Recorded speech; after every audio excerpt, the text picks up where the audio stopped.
Giornata di promozione anche per quanto riguarda la Scherma. Ai nostri microfoni Alberto Montigi del Club Scherma Cagliari, una federazione che ha risposto presente a questa giornata, iniziativa lodevolissima intanto di promozione, ma soprattutto vediamo i partecipanti di grande inclusione. Allora sì, buongiorno a tutti. Allora, la federazione regionale ha deciso di partecipare a questa promozione, una promozione è un'iniziativa meravigliosa e da 2 anni la Scherma Paralimpica sta riscuotendo grandissimo successo.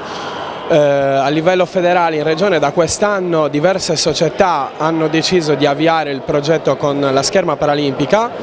che sta prendendo piede anche in Sardegna nonostante il fenomeno Bebevio già spopolasse da diversi anni, e da quest'anno abbiamo deciso come federazione di partecipare e promuovere proprio questa attività che è meravigliosa. Il fatto stesso di poter provare sul campo quella che è la disciplina sportiva, che già di per sé è fantastica, perché è una delle poche, questo lo diciamo a beneficio dei nostri ascoltatori, che ha sempre portato medaglie per quanto riguarda i normodotati, ma immaginatevi cosa possiamo avere anche di valore aggiunto dalle persone diversamente abili che poi invece sulla piattaforma non hanno rivali. Noi abbiamo avuto modo di apprezzare e vedere qualche performance e devo dire che veramente siamo rimasti, a parte l'avvio come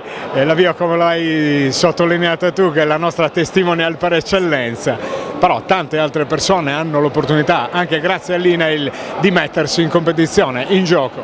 Assolutamente sì, tralasciando Bebevio, che ripeto è conosciutissima, tanti ragazzi si stanno avvicinando e si sono resi conto che è una disciplina super affascinante che sta attirando, ripeto, tanti ragazzi, e si può dare la possibilità a tutti loro magari di ripetere quello che sta facendo Bebevio. La coniugazione esatta di lo sport per tutti. Assolutamente sì, anche perché ripeto è un mondo meraviglioso quello dei ragazzi